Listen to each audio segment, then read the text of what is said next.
Speaker की ruling से governor का हुक्म खत्म कर देंगे, कप्तान ने बाजी उलट दी। जमान पाक मुशावरती इजलास में अहम फैसला। Speaker, deputy speaker, advocate general Punjab इजलास में शरीक हुए। एडवोकेट जनरल ने बताया कि इजलास के दौरान गवर्नर का इजलास बुलाना गैर आईनी है। स्पीकर चाहें तो इजलास के दौरान गवर्नर के हुक्म पर रूलिंग दे सकते हैं। रूलिंग से गवर्नर का हुक्मनामा गैर मौसर हो जाएगा। इजलास में इत्तफाक हुआ कि हम इस मामले पर अदालत नहीं जाएंगे। ऑपोजिशन जाना चाहती है तो जाए।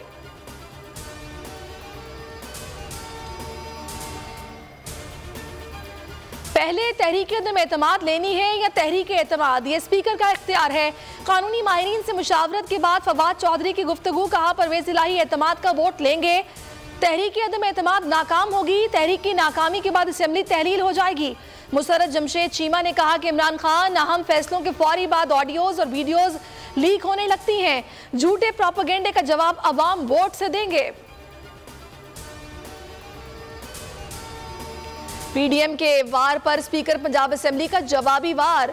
स्पीकर सिफ्तैन खान ने गवर्नर पंजाब असेंबली का इजलास गैर कानूनी करार दे दिया। स्पीकर के तलब करदा इजलास का गजट नोटिफिकेशन जारी नहीं किया जाएगा। बोल न्यूज से खुसूसी गुफ्तगू में स्पीकर पंजाब असेंबली ने कहा कि पंजाब असेंबली का पहले इजलास चल रहा है, गवर्नर के तलब करदा इजलास को दुरुस्त नहीं समझता। एक वक्त में जब इजलास चल रहा हो तो नया इजलास नहीं बुलाया जा सकता। हुकूमत का बिजनेस हुआ तो कल भी पंजाब असेंबली का इजलास होगा। अगर कल 4 बजे पंजाब असेंबली का इजलास ना हुआ और वज़ीर आला ने एतमाद का वोट ना लिया और उन्हें ऑफिस में सीज कर दिया जाएगा। वज़ीर दाखिला राना सनाउल्लाह की गैर कानूनी धमकी, कहा स्पीकर पंजाब असेंबली का इक़दाम आइन के खिलाफ है, गवर्नर इजलास बुला सकता है। फवाद चौधरी का रद्द अमल, ट्वीट में कहा पंजाब असेंबली और वज़ीर आला सेक्रेटेरिएट कोई फैसलाबाद का प्लॉट नहीं है जिस पर राना सनाउल्लाह कब्जा कर लेगा। मामलात आइन और कानून के मुताबिक चल रहे हैं। असेंबली बहरहाल तहलील होनी है, अदम एतमाद का शौक भी पूरा कर लें।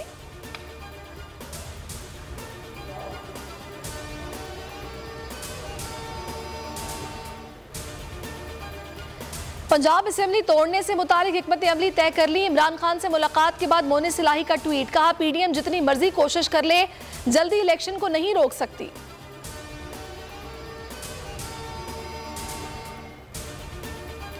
पंजाब असेंबली के इजलास के खात्मे तक गवर्नर का एतमाद के वोट का हुक्म ज़ेरे इल्तवा रहेगा। जवाज मौजूद हुआ तो एतमाद के वोट का कहना गवर्नर का आईनी हक है, मगर इजलास चल रहा हो तो इख्तियार स्पीकर के पास होता है। सेनेटर अली जफर की बोल न्यूज से गुफ्तगू।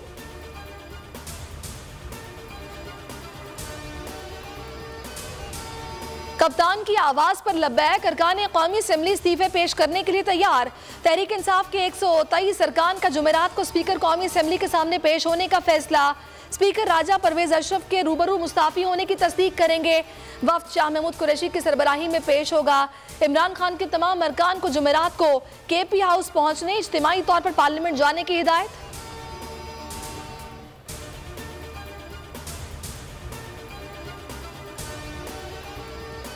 लाहौर हाई कोर्ट ने नून लीग के 18 एमपीएस के ऐवान में दाखिले पर पाबंदी खत्म कर दी। मुअत्तली का सामना करने अरकान सूबाई असेंबली को असेंबली में दाखिले की इजाजत मिल गई। वोट भी डाल सकेंगे। 2 रुकनी बेंच ने फैसला सुना दिया। ऐवान में हंगामा आराई पर दाखिला बंद था। हेल्थ कार्ड लोगों के लिए बहुत बड़ी नेमत और मुल्क की जरूरत है। वफाकी हुकूमत हेल्थ कार्ड की फंडिंग नहीं कर रही, ये बड़ा जुल्म होगा। इमरान खान की लाहौर में मीडिया से गुफ्तगू। चेयरमैन तहरीक इंसाफ इमरान खान ने मदर एंड चाइल्ड केयर अस्पताल मियां वाली की तख्ती की निकाब कुशाई कर दी। कहा ज़चगी के दौरान खवातीन की अमवात की शरह बहुत ज्यादा है। अस्पताल के क़याम पर यास्मीन राशिद को मुबारकबाद।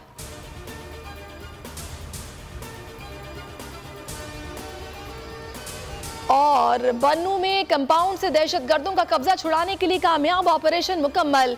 ऑपरेशन में 6 दहशतगर्द मारे गए, कंपाउंड को क्लियर कर दिया गया। वज़ीर दिफा ख्वाजा आसिफ का असेंबली फ्लोर पर दावा। ISPR का कहना है कि ऑपरेशन अभी जारी है, जल्द मुकम्मल हो जाएगा।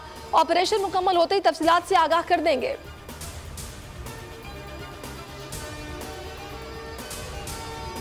अस्सलाम वालेकुम, आप देख रहे हैं बोल न्यूज, मैं हूं सहरेश जुहेब। हेडलाइंस आपने जानी, अभी आप देखिए प्रोग्राम तज्जिया और किसी भी खबर के लिए विजिट कीजिए bolnews.com। देखते रहिए बोल न्यूज।